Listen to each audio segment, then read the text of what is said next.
Good evening to all of you. Good evening, sir. It's a pleasure to be here and to see so many of you here. I'm a little intimidated actually. I didn't expect to see so many. Let me tell you one thing, I don't have a PowerPoint presentation. I am not an academic. I don't think I'm going to give you a lecture. I would like to talk to you very frankly and very candidly from my life experiences and from my experience as a business person, an industrialist, exporter, whatever else you can call me.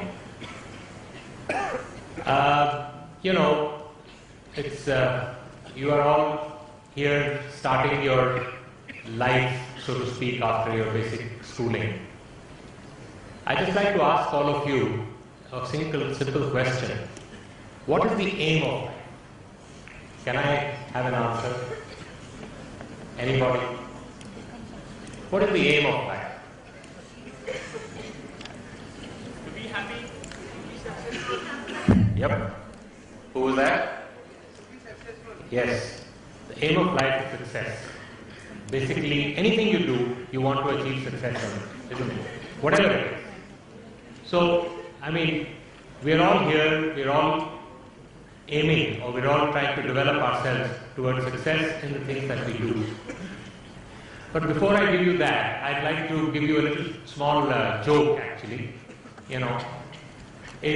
There was this very erudite, very learned professor. He was traveling on a ship in the days when there were no aircraft. He was traveling from England to America, crossing the Atlantic. And he was constantly in his room studying, reading books, really getting more and more learned, more knowledgeable. So he never used to go out to the dining room to eat. So this waiter used to come to the room and give him the food. And he would ask the first night, he asked the waiter, "John, have you studied astronomy?" He said, "No, sir, I don't know anything about it. 1/3 of your life is gone." Next night when John came with the food, he asked him, "Have you studied biology?" He said, "No, sir, I have not even done 3rd standard." So he said, "Well, another 1/3 of your life is gone." The third night, he asked him the same thing, "Have you done meteorology?" He said, "No, sir." He said, "Well, all your life has been a waste of time." On the 4th night, John came running and said, "Sir, do you know swimology?" He says, "No, I never learned to swim." He said, "Well, sir, then your life is gone because the boat is sinking." Right? So it's very important, I think, in life to have a practical knowledge, practicality, rather than only book knowledge. It doesn't help you very far. At least that's my experience in life. And I don't know how many of you were born before 1991, but I take that as a point in time when India actually achieved its economic freedom instead of its political freedom, which was in 1947. And it is after that we have really started growing as an economy and really coming into the globalized world as fast as we could. So I'd like to welcome all of you to very exciting and very uncharted times. The times are completely different. The changes in the world since 1991, in India especially since 1991, I don't know how to explain this, but when I joined the business in 1973, as you just heard, we used to write letters. It used to take maybe 5 days, 6 days, 7 days to go by airmail. You got a reply after another 7, 8 days, and then you made a reply, and then that is how we corresponded. Then in 74 we got something called the telex, which we used to type in messages which were connected by communication cables. So we had a faster mode of communication.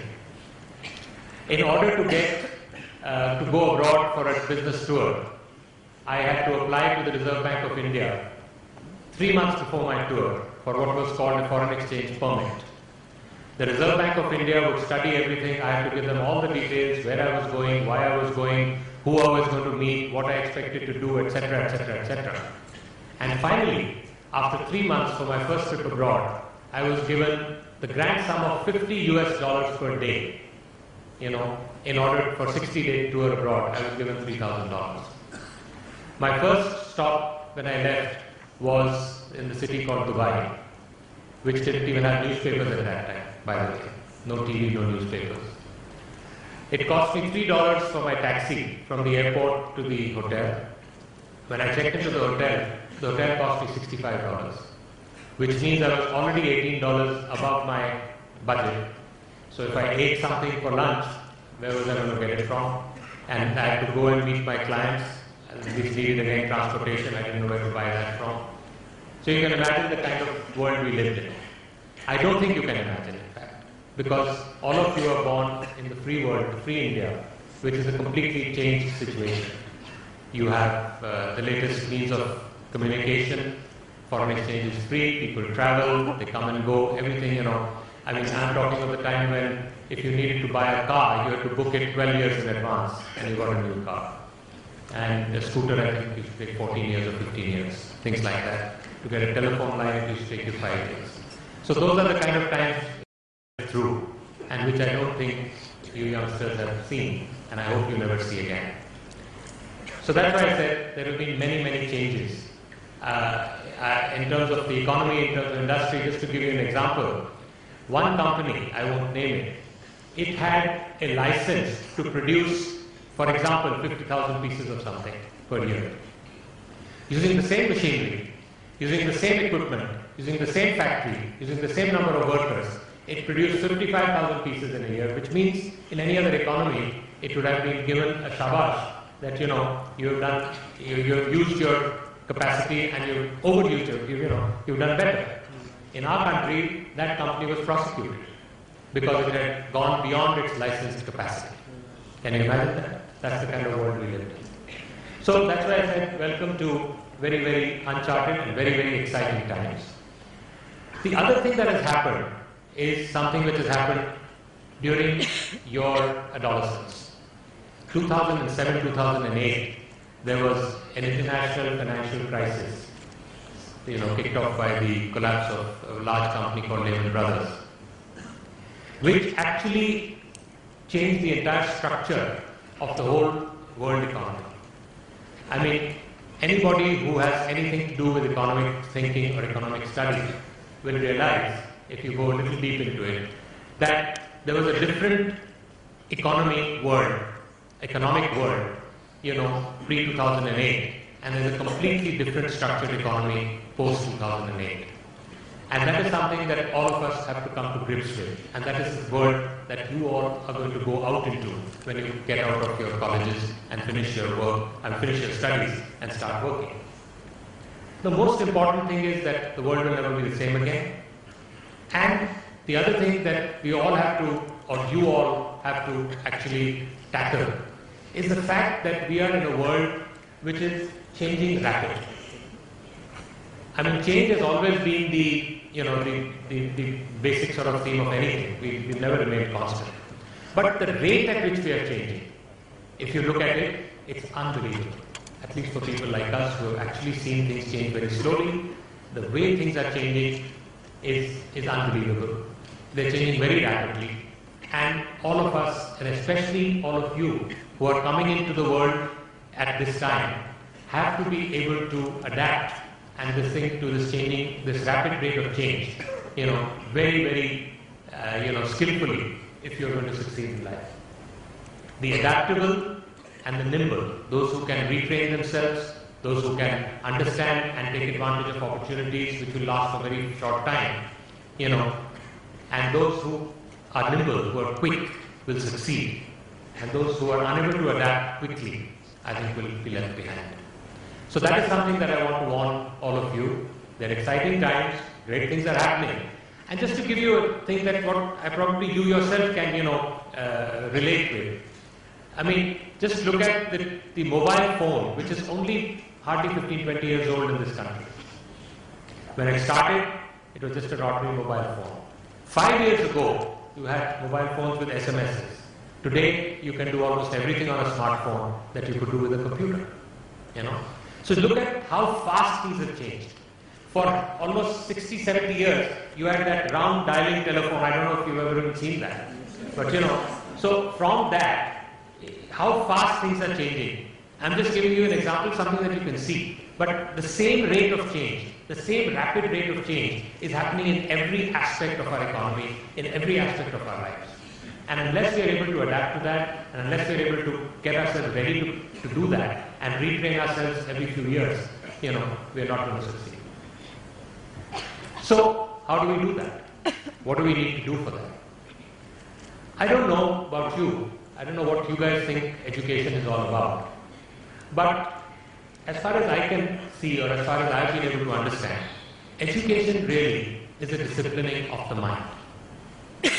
Yes, education gives you information, education gives you knowledge, but basically, once you have the 3 R's right, reading, writing, and arithmetic, as they put it, 3 R's, the basics, you can actually train yourself, you can actually teach yourself any subject in the world. All it needs is a passion to do it and desire to do it. So, I'm just giving you my own personal example. I'm an engineer by profession, as you just heard.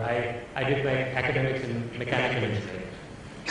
But I wanted to make cars. That was my dream that's why I did mechanical engineering. But the licensing system in this country was such that I could not get a license to set up a factory to produce cars. So what did I do? I went into the family business, which was food products, as far away from engineering as you can think of.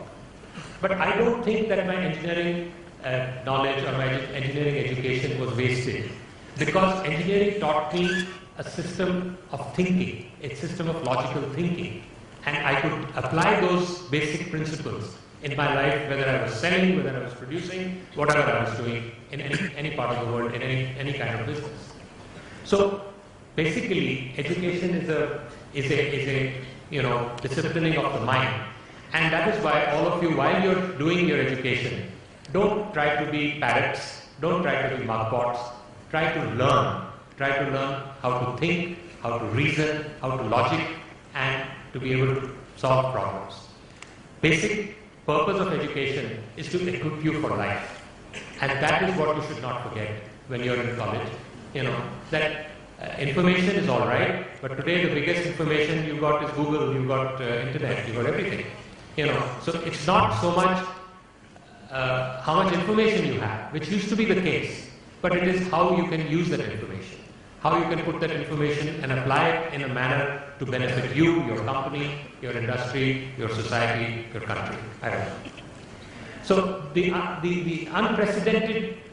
an unprecedented availability of information on the internet today. And that is what it needs to be used productively. The internet is not only for entertainment, not only for gaming, not only for Facebooking. That's all very well. It helps us to network, it helps us to do many things. But use it productively to enhance your knowledge, your understanding, because a lot of information is there which you can access very easily. All of you can access it. It's available to everybody, which is not the case 25 years ago. To get information, just to find out who could be my possible buyers in 1973, it took me 4 or 5 months of going to libraries, to Paratha Chamber, to the Processed Food Export Promotion Council, etc., to get data and then sift through it and come to the conclusion that yes, I can go to these places and I can, probably sell my products. Today, that same exercise should not take me more than 3 hours on the internet, if at all it takes even that much. So this is the, again, I'm trying to bring back to you the same thing of change that you need to be ready to adapt yourself to. As far as challenges that lie ahead, which most of you will have to face, I believe personally that there are 3 broad areas. The first area is energy, the second area is infrastructure, and the third area is environment. And this is going to affect all of us. Today, if any of you are watching the news, if any of you are reading the papers, in the last 1 month or so, the Indian rupee has been just dropping like a free fall, like a stone. Why has it been doing that? Because of what is called our current account deficit. What is the current account deficit? It's the net difference between our imports and exports. We import more and we export less. So there is a shortage in dollars that we have. We have a deficit. Every currency is like a commodity. If it is in good supply, the price of that commodity falls. If it's supply is limited, the price of the commodity goes up. That's the law. There is nothing in this world that can change that law of supply and demand.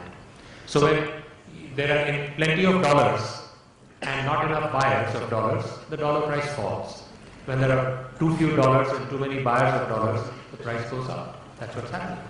There are not enough dollars available in the country because we are not exporting enough, and we need more dollars because we are importing oil and gold, which amount to one of our largest two pieces of imports, and we have to pay for them. So we have to buy those dollars and we have to pay more for them. Simple. So energy and energy independence is going to be a very major issue for our future. That is where you young managers of tomorrow should see where the opportunities lie. Where can I find the opportunities in the field of energy? The second field, as I said, is infrastructure. In India, we have a huge infrastructure gap, a huge infrastructure deficit. Whatever happens, we have to plug that gap, we have to improve it. We have to build roads, we have to build ports, we have to build airports, we have to build factories, we have to build lots of things. So those are the other areas of business which will have to be done. We have to look after it. Come what may, we have progressed the last 65 years in spite of our government, and we will progress the next 65 years in spite of our government. Whatever type of government or whatever type of politics we have, the facts will not go away, and we will have to build our infrastructure if we are going to survive. So that's the second field that has got opportunities, challenges of course, but challenges are all part of the game, and that is where one could look at. The third field, as I said, is the environment. The environment is changing very rapidly. Global warming and climate change is something that's real. It's not something in the books, it's not something in the news. You've seen it just in the last 1 month. What happened in Uttarakhand is just part of what's going to happen even more later. So, coming to terms with the environment, coming to terms with looking after the environment, and coming to terms with doing something about it is something that's going to present huge challenges and huge opportunities for all of you.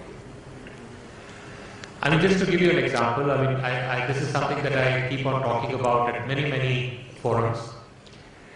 The scientists have estimated that the tipping point will happen in terms of, irreversible climate change is bound to happen if the greenhouse gases, as they call them, carbon dioxide content, etc., in the atmosphere goes beyond 450 parts per million. In the beginning of the 20th century, we were at about 200 parts per million. Currently, we are estimating that we are already at 390 million parts per million. 390. So we are very close to the 450 tipping point. Now, even if you shut off the world, you stop driving cars, you switch off the lights, you don't do anything, just no activity, there is still going to be greenhouse gases, being formed by the animals, by the grasses that are, decaying and stuff like that. There is, even your breathing puts out CO2 into the air. So there is no way that we can stop increasing this 390 to 450. All we can do by conservation and by driving less cars or driving less, putting on solar energy and wind energy and things like that, all we are going to do is slow down or delay the tipping point of 450 parts per million. So what we really need to be looking at, and what we really need to be doing, is finding ways and means of how we can get all those greenhouse gases which we have put into the atmosphere with human activity, with industrialization, with automobiles, with jet planes, with everything that we do. Burning of coal, burning of fuel, burning of petrol, all these things have put in those greenhouse gases into the atmosphere.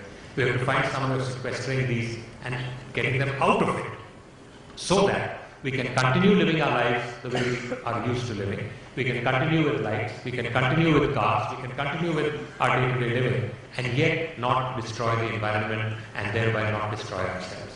That is where the challenge lies, and that is where I think the focus will be over the next few decades.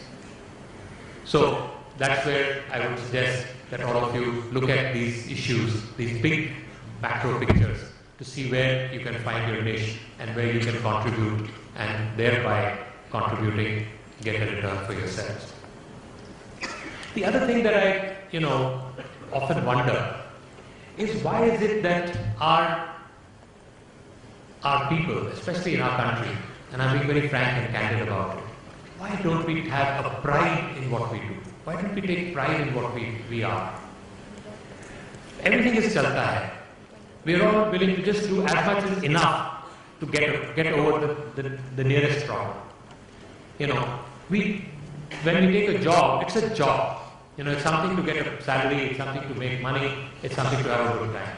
We never think of a job as something that we need to do well. We need to do beautifully, we need to do excellently. Quality is something we see in products. Why? We never think of quality in ourselves. We never think of quality in what we do, how we present ourselves, how we do things, and how well we make things happen. I don't know why we don't do that. And until we inculcate that sense of pride in ourselves, I don't think we can get anywhere. So one of the main reasons why, in spite of all our potential in our country, we're not getting where we should get, we're not getting the rewards of what we should have, is because we don't have pride in what we do. We don't try to aim for excellence in ourselves. Believe me, it needs excellence in ourselves. Let's not think of excellence in others. If everyone thinks of creating an excellence in himself, everyone will automatically become excellent. And if we take pride in what we do, in putting out the best that we possibly can, you're not really going to achieve anything much. And think of it very simply. When you go into a company, you go into an organization, you are taking something from it in terms of the emoluments, in terms of the salaries that you get. If you are getting 100,000 rupees, for instance, or 50,000 rupees per month as a salary, unless you're putting back into the company at least 60,000 rupees, that company cannot survive. And just think of it. If every month you start taking out 50,000, but you put back only 20,000 worth of contribution into that company, how long will that company survive? It can't.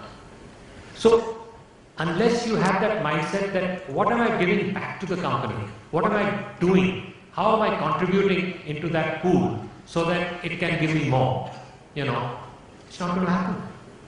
So please inculcate this thinking in yourselves as to how you can contribute more than what you get out of it. Because if you keep taking out more, then one day there will be nothing to give. What are you going to do? How many companies are you going to change? It's not going to work. So please start thinking in terms of what it's that old story what John F. Kennedy said, think of not what the country can do for you, but think of what you can do for the country. I would put it just to yourself, think of what you can do for your company, not what the company can do for you. Because if you do for the company, and you contribute, and you create a surplus, then you can ask for a share of that surplus. Then it's in your own self-interest to create that surplus, so that the company grows, the company gets more strong, is more profitable, and it can pay you better. This thing is linked to that. So, that is one thing. And for doing that, what is it we need? Success, I believe, comes from academic knowledge and skills. Unfortunately, most of us in schools and colleges think that academic knowledge is enough to get us wherever we want to go. And very unfortunately, that is completely untrue. You need to have skills, marketable, employable skills, if you are going to do anything in life. Development of those skills, apart from academic knowledge, is far more important.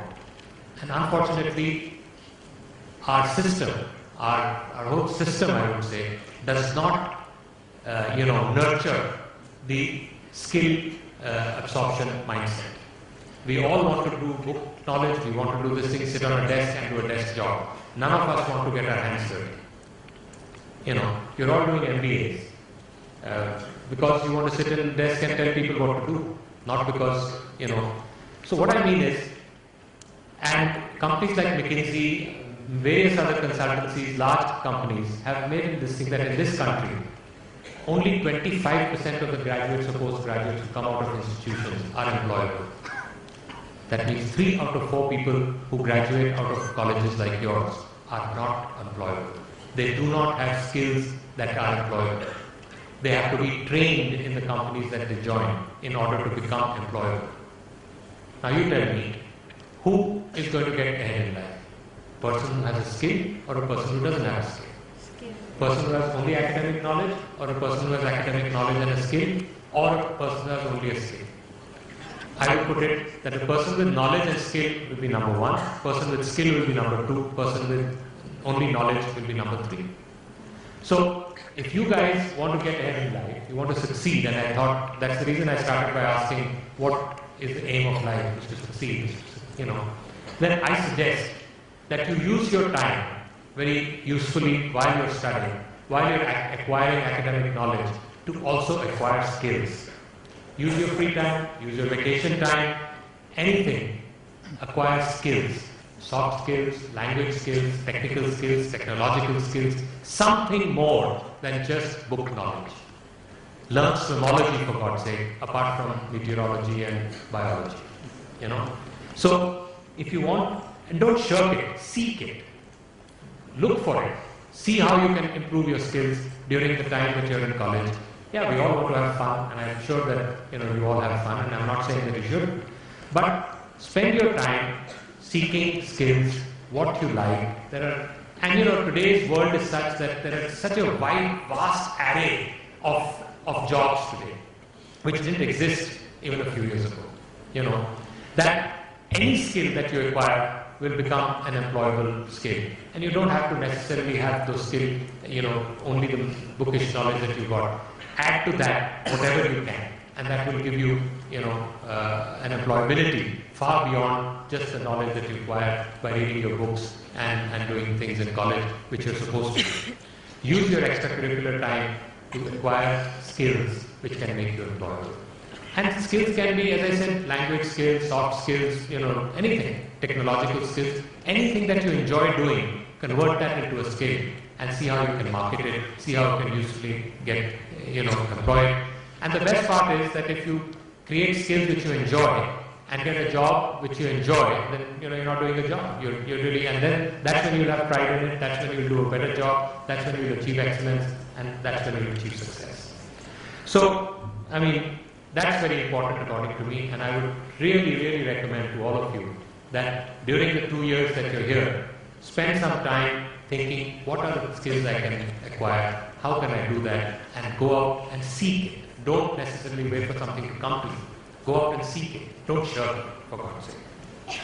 And the other thing that I would recommend that, at the end of this, all of you will be looking for jobs. Some of you should at least think in terms of acquiring entrepreneurial skills and become job creators rather than job seekers. I think that's very important. You can't, if everyone looks for a job and there's nobody to create jobs, how is it going to work? So that's one thing to think of. Give it a little thought and give it a shot. And another piece of advice is that your first job after you finish academics and finish your college, don't look for what it pays you necessarily. Look for what it teaches you. You're a long way out. You're just starting out in life. At least the first 3 or 4 years in your life, look at what the job can teach you, what you can learn from the job, and how you can benefit from that, rather than only what it pays you. As they say that you can land a good job, but then to get ahead, if you don't have the other things with it, it won't pay. So it's delayed gratification, but I'm sure that those who take first jobs that teach them things, rather than just get good salaries, will go far ahead in life than those who merely get good salaries and they'll get stuck at those good salaries for the rest of their life. That's my advice. For all it is, you can reject it, but that's what I feel that you should. So, I think I've come to the end of my few words of advice. Desirable, undesirable, called for or uncalled for.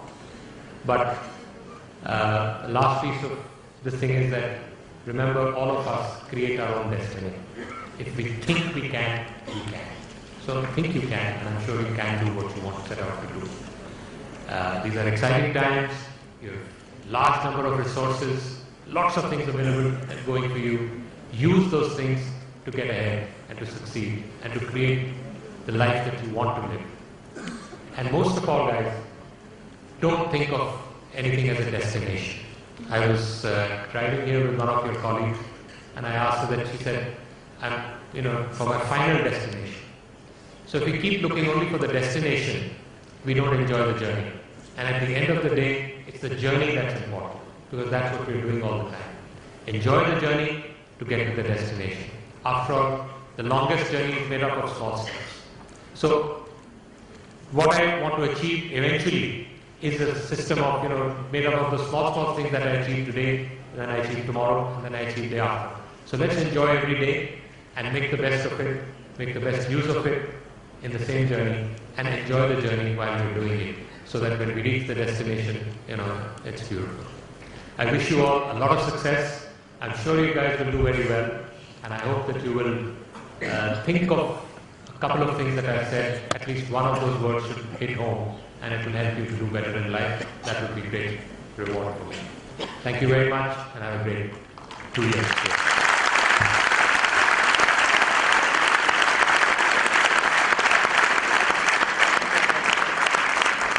And if there are any questions, I'd be glad to take them, but I'll take 3 questions.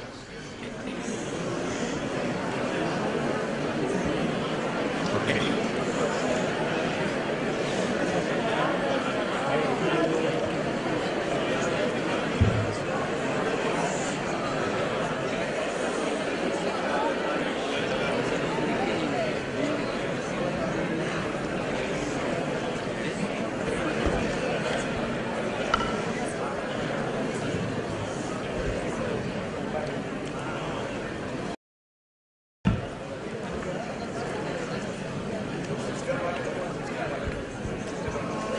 Sure.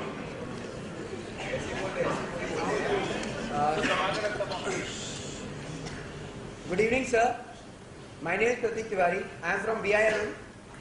My question is, in order to do vote bank politics, there is a heavy increase in cabinet ministers and cabinet ministers so as to make vote bank politics. Does this hamper the single window clearance system? So why not corporate people put pressure on government for the same, as it will help in attracting foreign investment and entrepreneurship? Good Lord, that's a very, very, broad question, way beyond my ken. But yes, I think politics is hampering economics in our country, and that has to change. And I believe it will change. All major industry bodies like the CII, the ASSOCHAM, the FICCI, the Chambers of Commerce, we are constantly asking government to create better systems by which, as you said, like a single window clearance system, etc. But unfortunately, politics is the art of the possible, and it takes very long in a democracy like ours to change things, because there are very many vested interests which have to be, catered to before any decision can be taken. And we have created a system of vested interests in this country. We have created entitlements. Unfortunately, a large part of our population has come to believe that they have lots of rights, but not many responsibilities. And unless we understand that we have, for every right there is a responsibility, we are not going to achieve anything. So that's something that happens over a period of time, that's something that happens with education, that's something that happens through a learning process. And I believe that this will happen in this country as well. One of the reasons why I am not so pessimistic about what's going on is history teaches us a few things. And if you look at the large democracies of the world, when they were at the same sort of period of their democratic development, that is about 60, 70 years, 50, 60, 70 years. If you look at America, when it was about 50, 60, 70 years old. If you look at the British government or British economy, when it was, just after the parliamentary democracy system came and the Industrial Revolution came for 50, 60, 70 years, they faced very similar problems like us. They had dealing politics, they had lots of corruption, they had robber barons, they had crony politics, they had, crony capitalism, the works. Everything that you're seeing in our country today, these countries have seen 100 years ago, 150 years ago, 200 years ago. So eventually, the system the the sort of law of economics, the law of supply and demand.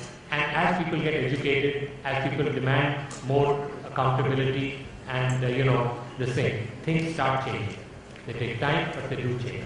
They have changed abroad. They will change. And actually, I mean, maybe we guys have failed, and maybe your generation that's going to have to take that forward. So, as I said, look at yourself, develop excellence in yourself, develop positive thinking in yourself. Don't think about what the politicians do. Eventually, politicians come from us. We elect them. And if we elect the right kind of people, because we create the right kind of people from ourselves, or within ourselves, from within our groups, we will find success. So no question. Good evening, sir. This is Yogesh Chaturvedi. So you identified about three major areas, out of which one was infrastructure. Infrastructure, sir, somewhere is related to manufacturing sector also. So, but what we have seen that it is depreciating. The growth is very poor from last 3-4 quarters, around 1.3 or 1.8%. So, what according to you, sir, I mean, apart from government policies, what are the two major steps which can revive our manufacturing sector again? Because to grow with the infrastructure side, as you said, there is a gap in infrastructure, especially in our country. So, unless and until that manufacturing sectors revive, we can't do well with infrastructure also. Mr. Chaturvedi, I said that we have an infrastructure deficit.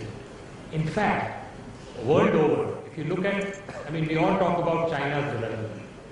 What is actually, there are two things that have taken, created that 8%, 9%, 12% growth in China. One is the fact that they have developed their infrastructure. I mean, when you make a port or you make a road, apart from the direct benefit that if you make a road, you need materials, you need machines, you need men. So the companies that make those machines, the companies that make those materials, they get business, they grow. They in turn need their raw materials, so their raw material suppliers grow. There's a cycle. So, and the second thing was that China capitalized on its low labor costs and created export-based, Now, with the world economic structure having changed so drastically, over the last 5-6 years, as I just mentioned, since 2008, I don't think we can have export-led growth. We will have to have demand growth in the country in order to grow our economy. And that can only happen if we put adequate, focus on developing the infrastructure of our country. It's unbelievable how one road can change the economic environment in an area. And after all, the country is made of very small areas. If you can get your goods from a village, your farm produce from a village to the market in time, it starts an economic cycle, a positive cycle, which creates growth. Today we waste 25-30% of our agricultural produce because we don't have the infrastructure to get that produce to the market. We don't have the infrastructure to store that produce in the proper manner. So if those things are tackled, that is why I said if the infrastructure is tackled, growth will come automatically. That will be a byproduct of infrastructural growth, will be industrial growth. Because just take this thing that what is industry? Industry produces goods. Goods are produced for consumption or for capital, to create capital goods for consumption. Right? At the end of the day, it's consumption that drives growth in industry. Okay? So why is it that if you have a good monsoon in this country, where 60% of the country depends on agriculture, why is it that a good monsoon creates better growth? Because when the farmer gets a good crop, he sells that crop, he has money. He goes to the market to buy shoes, saris, clothes, So the shoe company gets business, the leather company gets business, the rubber company gets business, the chemical that makes the adhesives gets business, the design that the adhesives, see this thing. If he goes and buys a tractor business, he gets, the company that makes tractors gets business, the company that makes tractor engines get business, the tires get business. It's a whole cycle. So everything starts with consumption. Now, in order to create that consumption, you have to create an environment of growth. Okay? And the main thing, anywhere in the world, whether it was Germany post First World War and before Second World War, how did Germany do this thing? They started building roads, Hitler started building autobahns, things like that. That propelled their this thing. In America, you know, how did they get out of the first Great Depression in the 30s? They started building infrastructure. The entire highway system of America was built at that time. You know, and that created a demand, cycle, a virtuous cycle, and that created, so infrastructural growth is the base for growth for everything else. And that is why, unless we focus on it, and because we are not focusing on it, because most of our infrastructural projects are stuck in red tape for environmental reasons, blah, blah, blah, blah, blah, is why our growth has faltered. Why was our growth better in the previous years? It was because our infrastructure was growing. Thank you, sir. Last question, please. Aren't there any ladies who will ask questions? We've had 2 from boys.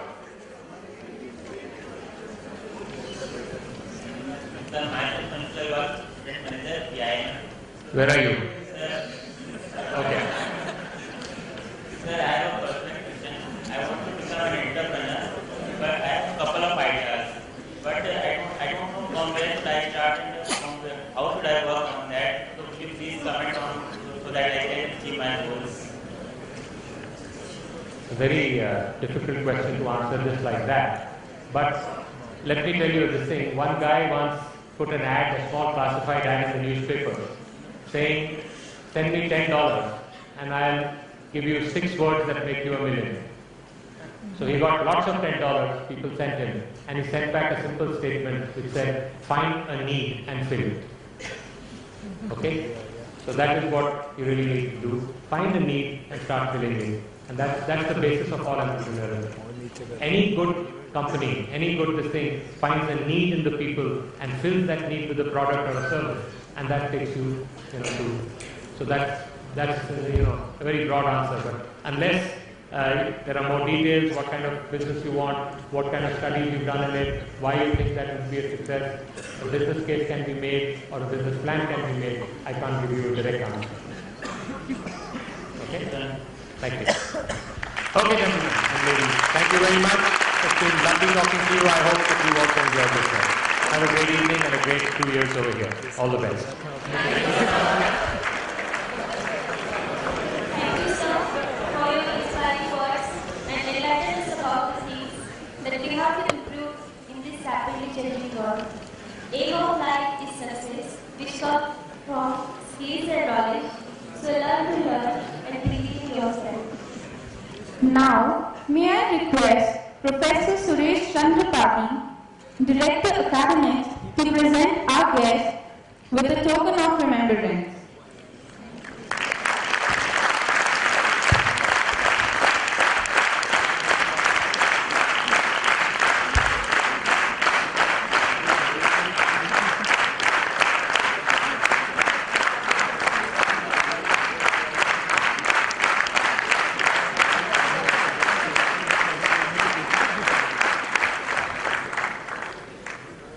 Now may I call Priya Thakur, Student Manager of Sri Balaji Society, to propose the vote of thanks.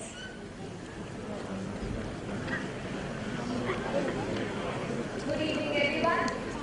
I, Priya Thakur, Student Manager, Sri Balaji Society, would like to express my heartfelt and profound gratitude for our guest, Mr. Mukesh Malhotra, Managing Director, Wickfield Product Company Private Limited, for sparing his valuable time for all of us.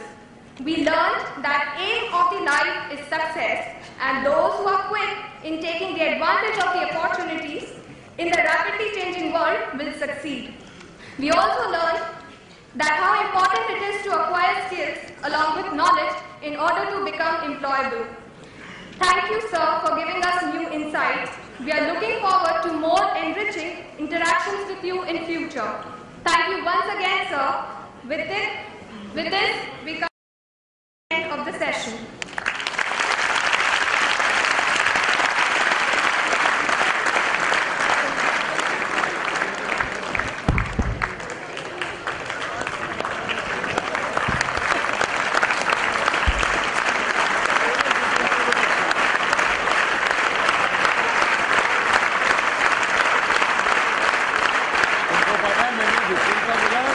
मेरे को नहीं